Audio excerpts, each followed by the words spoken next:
Hello guys, and welcome back. It's me, Sandy Candy, and you guys are my wonderful glitter goons. I am so happy to see you guys again. This is the fourth time I've recorded this video. I'm very tired, and I will still try and make this video as interesting as possible. We're just jumping straight into it this time. I've done this intro too many times. Yeah, we're back at it again with Seduce Me, the Otome. Yeah, let's just jump into it.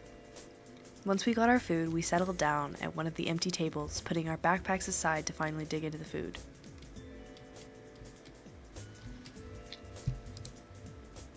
Suzu leaned back in her chair, tilting it back so that she could rest her feet on the table by her food.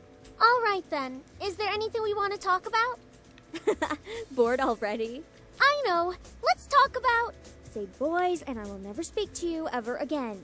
Aw, why not? What's so interesting about talking about guys? It's not like any of us are gonna get boyfriends anytime soon.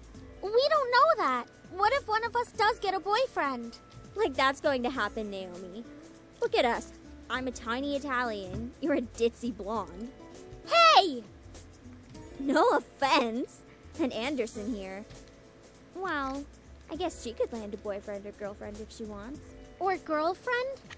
She can be a lesbian if she wants. Suzu Holash just said, gay rates. True. That's okay, Suzu. I'm not sure I want a boyfriend yet. Why not? It's our senior year. Might as well get a boyfriend. Maybe she's just not interested in a relationship, Suzu. Well, it really wasn't about wanting a relationship, but more of there was no one interesting enough to be in a relationship with. Don't get me wrong, I'm an open person, but there were not many interesting guys in the school to go out with. Who knows? Time will tell.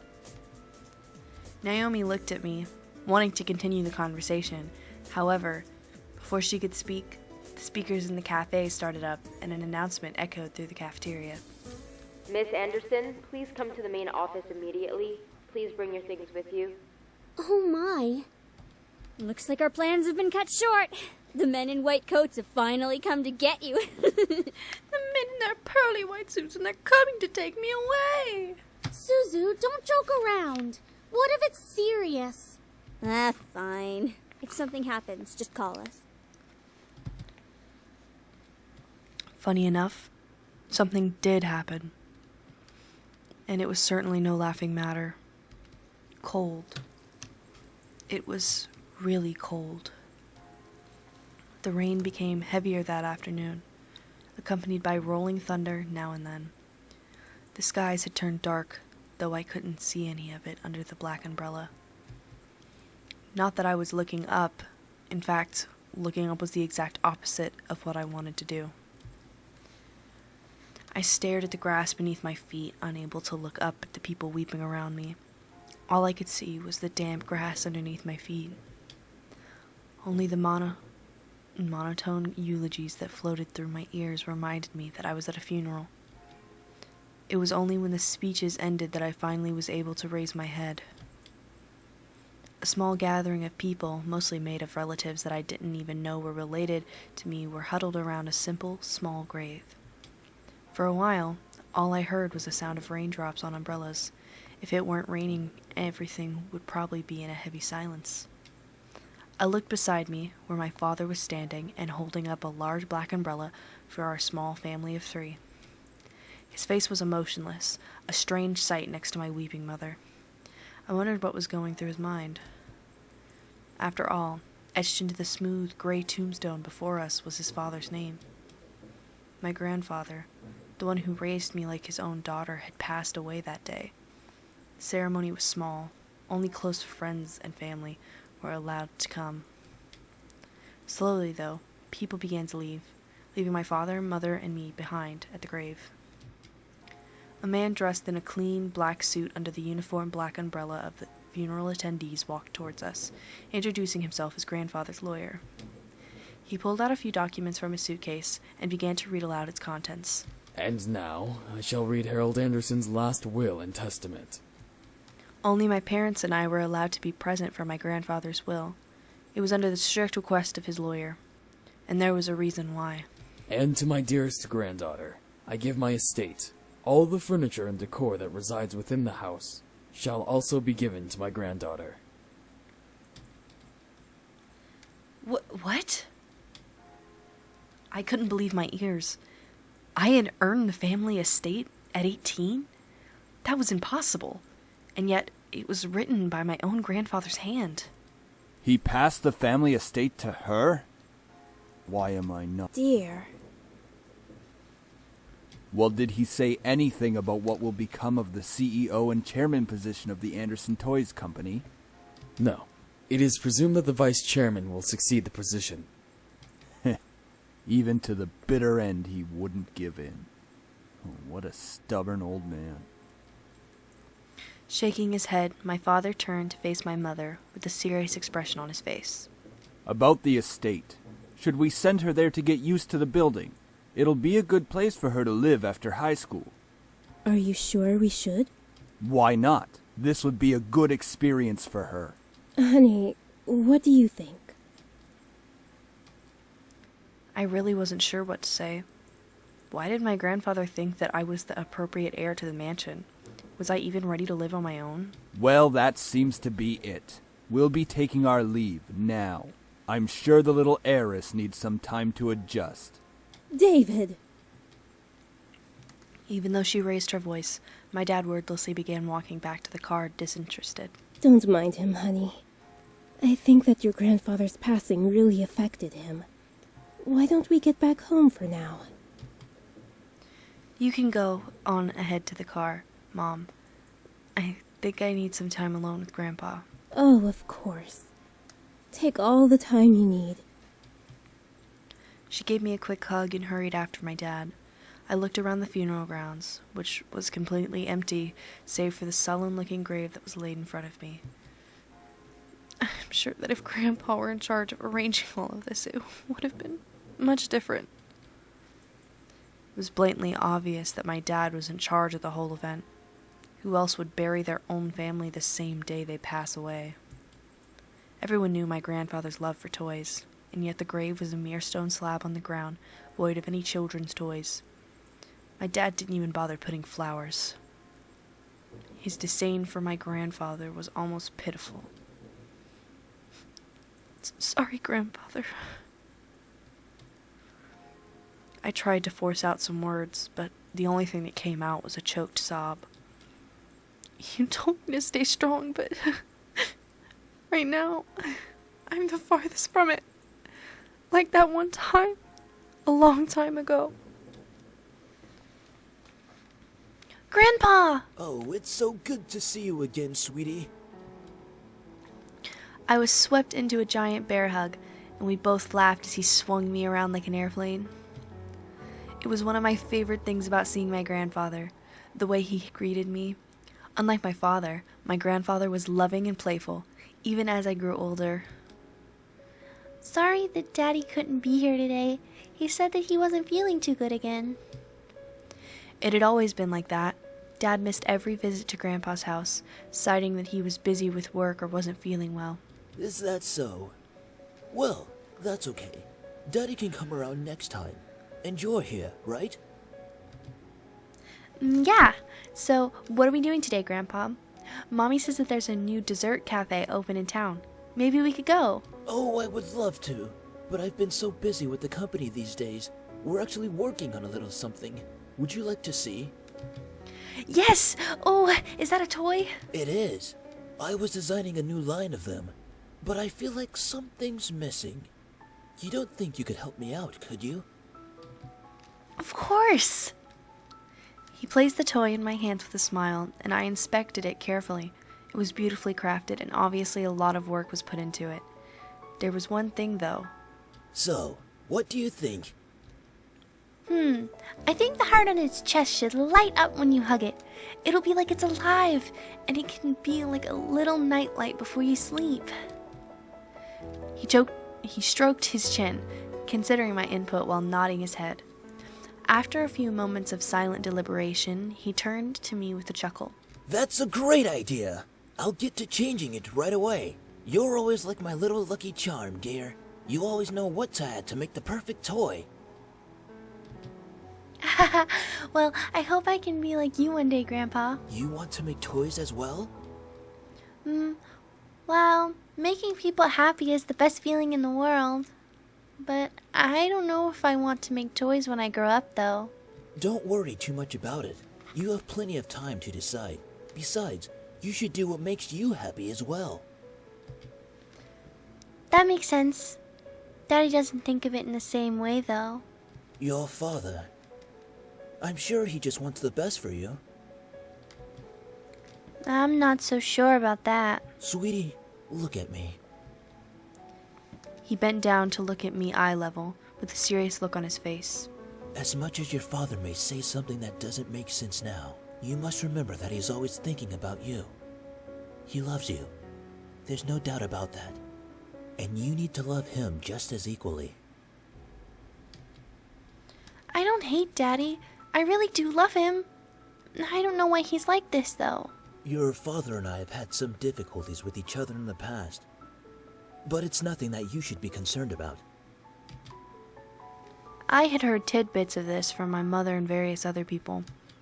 The only people who had stayed quiet were my father and grandfather, both of them refraining from saying a word on the subject matter, but it was clear that whatever happened set up a wall between them. It's hard, though, trying to pretend as if nothing were wrong. However, no matter what, you have to stay strong. You're a big girl already, and, well, there'll come a day when it seems like it's you against the world. But always remember that your family and friends will be here with you. Daddy, Mommy, your friends at school, me. We'll stand together to get through it. How can you be so sure of that? Because we'll be right here and here. He pointed his finger to my head first, and then pointed at my chest. So stay strong. Promise? For a moment he looked almost sad, pleading, but as quickly as it had come, the expression disappeared from his face, and he was all smiles once again. Promise. Upon hearing that, Grandpa let out a great burst of laughter and stood up. All right then. Enough of that. How about I whip up some special homemade dessert? I know... All right then. Enough of that. How about I whip up some special homemade dessert? I know I can't accompany you at that new cafe, but we sure can talk and eat while I cook and do some paperwork. Homemade dessert? I'll race you to the kitchen. Hey, slow down there. I'm not what I used to be. You willed me the very home I love to see you in. Why? Why would you think I would be ready to take it? Especially after this? A surge of anger bubbled within me, but I quickly swallowed it. There was no use in getting mad, especially when the person in question was no longer there. I'm sorry. It's hard to stay calm when you've left me with so many questions. Especially about what happened between you and Dad. What am I doing? Talking to a grave. My vision blurred and I suddenly realized that I was crying. My face heated up as tears rolled down my cheeks. I'll bring you some flowers later. I miss you, Grandpa. I'll try my best to fulfill my promise I gave to you, even if the world might be turned against me. I left the grave, wiping my tears hastily so my parents wouldn't see. Well, it's time to head back home. I'll cook up your favorite lasagna when we get home, okay? Thanks, Mom. However, my dad didn't speak the entire drive home. I wanted to talk to him, but after his moment at the funeral, I wasn't sure if that was a good idea. It's about time we took off those dreary black clothes. Gathering my courage, I decided then that it was time to talk. Dad, could I ask you something? Go ahead. Why do you want me to move into the States so soon? I thought I made that rather clear. The college near your grandfather's house is well known for its business program. You are planning to major in business, yes? Right after you graduate from high school, you'll just live there and can easily commute to and from school. It's a perfect fit for you. But it's so sudden. You just decided so quickly, right after their funeral. Don't be so sensitive. If you're like that in the real world, you'll be crushed. I'm about to crush my foot up your rectum so it comes out your mouth, Mr. Anderson. I'm just saying that maybe we could talk a bit more about my future. In reply, my father rubbed his temples and sighed quietly. After you graduate from college, you'll work at Anderson Family Toys. I have connections since I am part of the board of directors, so you will be guaranteed a spot. That is what we talked about before, yes? But what if... Stop mumbling! But what if I don't want to work there? Don't be silly. It's the family company. Our company. I'm not just going to hand it over to some incompetent vice chairman. He came closer to me and his face softened. Look, this is all for the best, okay? You may not know it right now, but you will appreciate it later. For some reason, when I heard him say that, something snapped in me. I wasn't exactly sure what it was, but it made me feel so angry. Do you even care that grandfather passed away? Of course I do. Well, everything seems fine and dandy to you. Things couldn't be better. Excuse me? I don't like your tone, young lady. It's like nothing ever happened at all. Like you just ignored the fact that he's no longer here. Do not raise your voice at me. What did he ever do to you to deserve this? My father, his face hardened, crossed his arms, and erupted in angry laughter. Ha! You sure place him upon a pedestal, like he's some kind of venerated god or something. It makes me sick. Is that it? Are you happy seeing grandfather dead while everyone was grieving? Were you holding yourself back from laughing in everyone's faces? Did you feel just a little bit happier seeing him lie in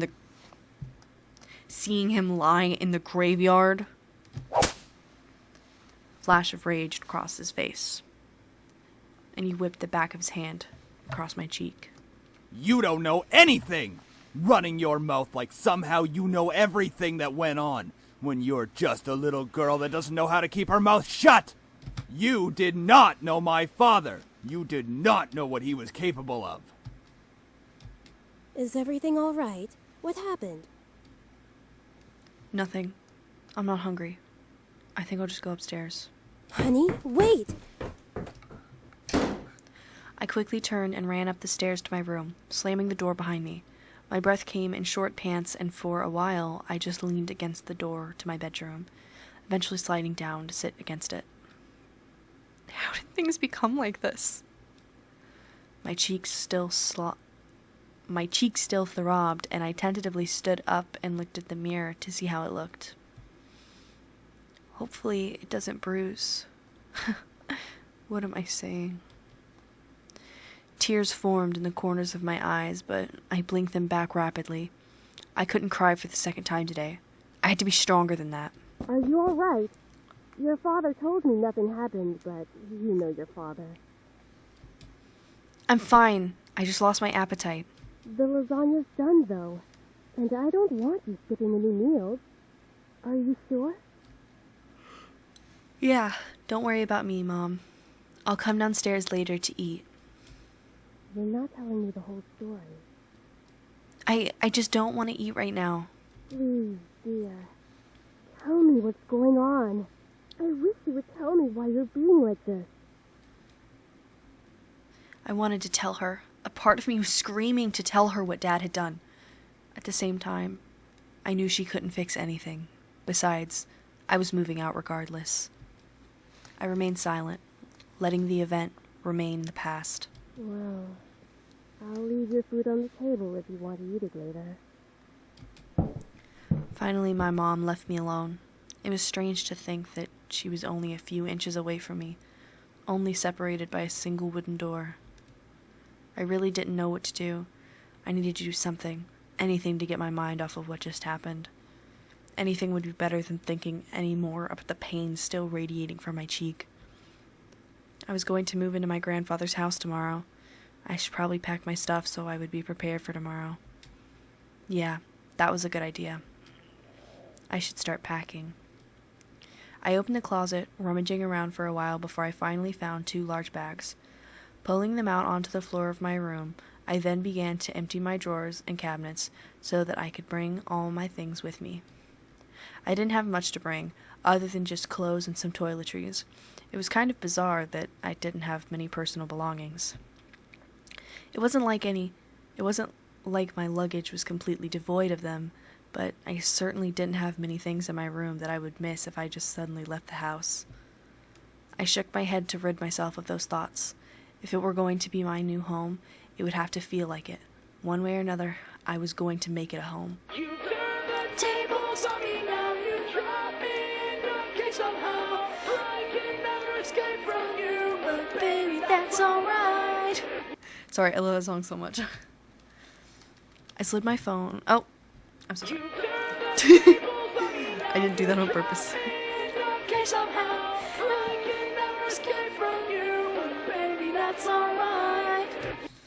Just as I was packing my things, my cell phone began ringing and vibrating in my pocket. I slid my phone out of my pocket and answered it while slowly easing myself onto my bed. Who could possibly be calling? Hey, Anderson, you there? Is everything all right? We were worried about you, so we decided to call. Hello? I'm really glad you guys called. My voice managed to come out, though it was only a whisper. What happened? Are you okay? Well, I slowly began to tell them about the funeral that afternoon. Small silence followed when I was done recounting what happened, and to my relief, Naomi finally spoke up. I can't begin to imagine how you must be feeling right now. I'm so sorry. Do you want us to come over right now? No, it's okay. My dad isn't in a good mood. So, could we just keep talking on the phone like this? Of course! We'd stay on the phone until the crack of dawn. Right, Suzu? Yeah. We're always here if you need us. After all, we wouldn't be the awesome triple threat trio without you, right? Yeah. Triple threat trio? That sounds like the name of a gang. Yeah! I mean, we're all taking on the world together. We've got to sound somewhat scary, or else no one's going to take us seriously. What's with you and naming things? But you've got to step up your game, Naomi. Falling behind to the cool kids like Anderson and me. Tisk tisk. I love her little tisk tisk. Hey! I'm a cool kid. If anything, I'd say you have to step up your game. We chatted cheerfully about all sorts of things. Very soon I had forgotten about the events of that day and was engaged in a conversation about Naomi's favorite TV show, some program called Herlock. We all agreed that the actor playing the titular character certainly had a very distinctive look about him, with that long overcoat and scarf wrapped around his neck. We had many disagreements about who we thought was the coolest character. Yeah, he has really high cheekbones, and his eyes are pretty, though I do have to say I prefer Jackson. And as a bonus, his actor is just so sassy. I looked at the clock hanging on the wall and realized how late it was. Whoa, it's already 1 a.m.? Sorry for keeping you guys up so late. I think I'm gonna hit the hay for tonight. See you guys at school tomorrow. I should probably shower and go to bed. I can't believe I stayed up this late just to talk to my friends. But it was really nice. Well, to the bathroom I go. Took a relaxing shower. Nothing beat hot water and the feeling of being clean. After drying myself, I promptly dressed in my pajamas and crawled into bed. Ah, a nice hot shower after a long day. I'm so glad to finally be in bed. It had been a really long day. I knew that I was wishing for something to change back in class, but I certainly wasn't expecting any of the things that happened today. And I have to go back to school tomorrow. Ugh. I curled up on my side and tightly wrapped the blankets around me. I really wasn't in the mood to be returning to school, but my dad probably would make me go just for the sake of it. It's time to go to sleep. I reached out to the lamp on my nightstand to turn off the lights. However, my mind was so lost in the passing of my grandfather and the thought of inheriting something so big that it haunted my mind the entire night until the next morning. Well, this is where I'm going to end today's video, guys, and I really hope you enjoyed it. Well, my little glitter goons, maybe consider subscribing, maybe even liking, and hope you guys have a wonderful, wonderful rest of your day. And goodbye!